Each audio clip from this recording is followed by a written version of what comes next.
আসসালামু আলাইকুম। আজ শুক্রবার, পবিত্র জুম্মা মোবারক। কাছে দূরে যে যেখান থেকে ভিডিওটি দেখছেন আশা করি সবাই ভালো আছেন। আমিও আল্লাহর অশেষ রহমতে ভালো আছি। আজ আপনাদের সাথে শেয়ার করব গরুর মাংসের বিরিয়ানি। ভিডিওর শুরুতে একটি রিকোয়েস্ট, আমার ভিডিওটি যদি আপনাদের ভালো লেগে থাকে প্লিজ একটি লাইক করে কন্টিনিউ করবেন এবং যারা নতুন আছেন আমার চ্যানেলটা সাবস্ক্রাইব করে আমার পাশেই থাকবেন। এখানে আমি 1.5 কেজি পরিমাণ গরুর মাংস নিয়ে নিয়েছি। দিয়ে দিয়েছি 2 চামচ রসুন বাটা, 1.5 চামচ আদা বাটা, 1 চামচ জিরা গুঁড়া, 2 চামচ হাতে বানানো গরম মশলা, 1 চামচ সাদা গোলমরিচ, 2-3টা তেজপাতা। দিয়ে দিচ্ছি লাল মরিচ 1.5 চামচ আর পরিমাণ মতো লবণ, কয়েকটা কাঁচামরিচ দিয়ে মেখে নিচ্ছি। এখানে আমি টক দই দিয়েছি 4 চামচ, সেটা স্কিপড হয়ে গেছে। আমি গরুর মাংসটা প্রেসার কুকারে রান্না করে নিচ্ছি।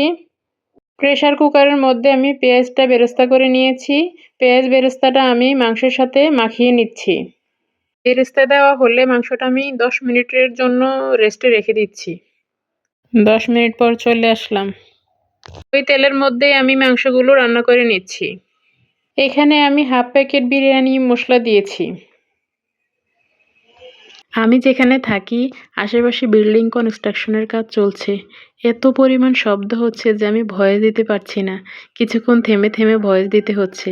এদিকে আমি চাউলগুলো ধুয়ে নিচ্ছি মাংসটা সিদ্ধ হতে হতে। আমার ভিডিওতে কোনো ভুল ত্রুটি হলে ক্ষমা সুন্দর দৃষ্টিতে দেখবেন। যে পাত্রে আমি মাংসটা মেখেছি সেই পাত্রটা আমি ধুয়ে নিচ্ছি। রান্নার সময় যেই পাত্রগুলো ময়লা হয় রান্নার ফাঁকে ফাঁকে ধুয়ে নিলে কিন্তু কাজটা সহজ হয়ে যায়।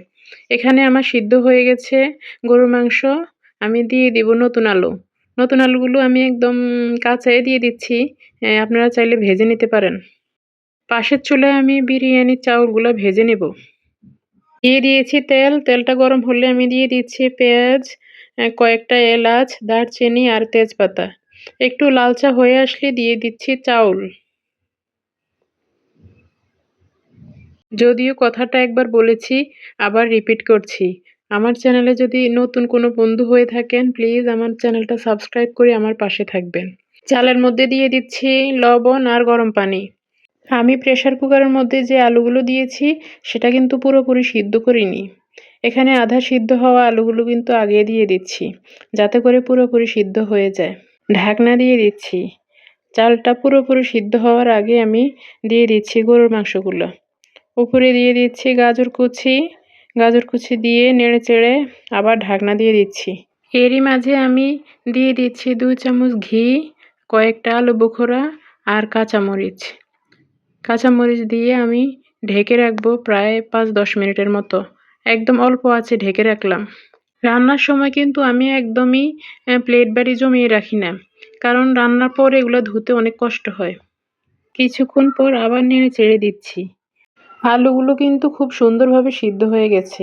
একটা আলু আপনাদেরকে দেখিয়ে দিচ্ছি। আমি সবসময় চেষ্টা করি রান্নাঘরে ঢোকার আগে ঘরের সকল কাজ সেরে নেওয়ার জন্য। চুলাটা বন্ধ করে আমি ঢাকনা দিয়ে এখন চলে যাচ্ছি গোসল করতে। এদিকে আমিও নামাজ কালাম সেরে নিলাম আর আমার হুজুররাও চলে এসেছে। এখন আমি খাবারটা বেড়ে ওদেরকে দিয়ে দিচ্ছি। খাবার খেতে খেতে আপনাদের কাছ থেকে বিদায় নিয়ে নিচ্ছি। সবাই ভালো থাকবেন, সুস্থ থাকবেন, আমাদের জন্য দোয়া করবেন। আল্লাহ হাফিজ। আসসালামু আলাইকুম।